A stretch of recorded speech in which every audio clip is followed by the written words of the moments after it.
As-sa'adatul haqiqiyatu la tushtara. Haqiqiy baxt sotib olinmaydi. Va la tuktasabu min ad-dunya.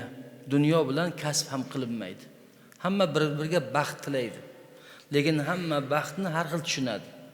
Birov uyi, mashinasi, ishi bo'lsa baxtim bor deb o'ylaydi. Birov oilasi tinch bo'lsa baxtim, birov sog'lom bo'lsa baxtim, birov pulim bo'lsa baxtliman deydi. Birov xotin bilan yaxshi bo'lsa baxtliman deydi, hokazo. Ammo haqiqiy baxt sotib olinmaydi deyaptilar. Dunyo bilan kasb qilinmaydi. Bal tuzra'u fil qalbi.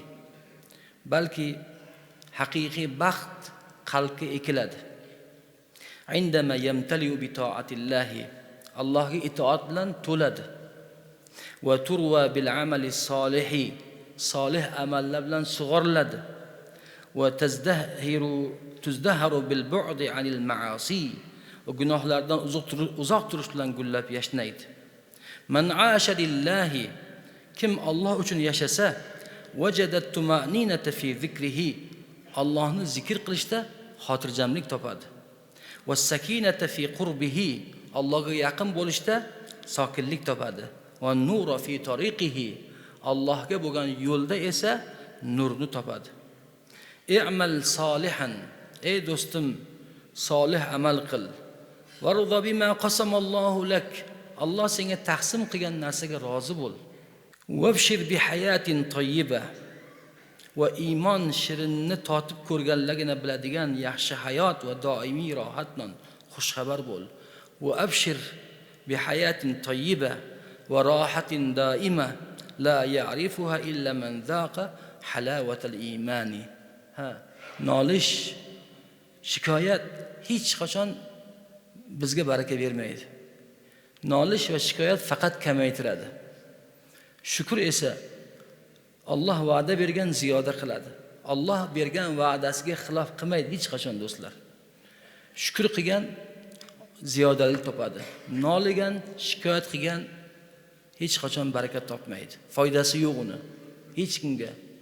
Alloh agar nolirkansiz do'stlar, nolirkansiz, shikoyat qilarkansiz, aslida sizning nolishingiz Allohga e'tiroz ma'nosida bo'ladi. Ey Alloh, meni o'quvsiz, meni qobiliyatsiz, ishlab pul topolmaydigan, qornini to'ydira olmaydigan dangasa qilib yaratgansan degan e'tiroz bo'ladi nolishda. Nima uchun ulamolar shukr qil, nolima deydi. Buning tagida ma'no bor. Nodonlar bo'lsa masala qiladi, shukrga chaqiradi bu domla deb. Domla chaqirmaydi shukrga. Alloh chaqiradi shukrga. Fikriy tavozi degan istiloh bor. At-tavozi'ul fikri. Hatto fikrda mutavozi bo'lish kerak odam. Fikr bildiryapman deb har narsani gapirishga hech kimning haqqi yo'q. O'zi qayerdan chiqdi bu? Fikr bildirish degan. Sizning fikringizga kim ehtiyoj sezadi? Fikrga ehtiyoj beriladigan joyda fikr bildirilmaydi, guvohlik bildiriladi. Ammo sizning fikringiz ikkinchi bir odamning sha'niga borganda to'xtash kerak. Hech kimning fikri ikkinchi bir odamning to'shagiga kirib borishga haqqi yo'q. Hech kimning fikri ikkinchi bir odamning sha'niga tegishga haqqi yo'q. Unda u fikr bo'lmaydi. Unda tuhmat bo'ladi. Unda ig'vo va bo'xton, fitna bo'ladi. Fikrda tavozilik bo'lish kerak ekan do'stlar. Nima uchun? Axir gumonda tavozilik bo'lgandan keyin fikrda bo'lmaydimi? Fikr gumondan tepada turadi. Fikr chiqarilgan narsaga fikr deymiz. Gumon esa ichkaridagi narsaga aytiladi. Shuning uchun hayotimizda ham, hatto fikrimizda ham, hatto hayolimizda ham, gumonimizda ham mutavozi bo'laylik. Alloh subhanahu va taolo mutavozi kamtar bandalarni yaxshi ko'radi. Kamtarga kamol deb xalqimiz juda xo'p va to'g'ri yaxshi aytgan. Alloh subhanahu va taolo hammalaringizga, ahli bayt farzandlaringizga kamolot va saodat bersin.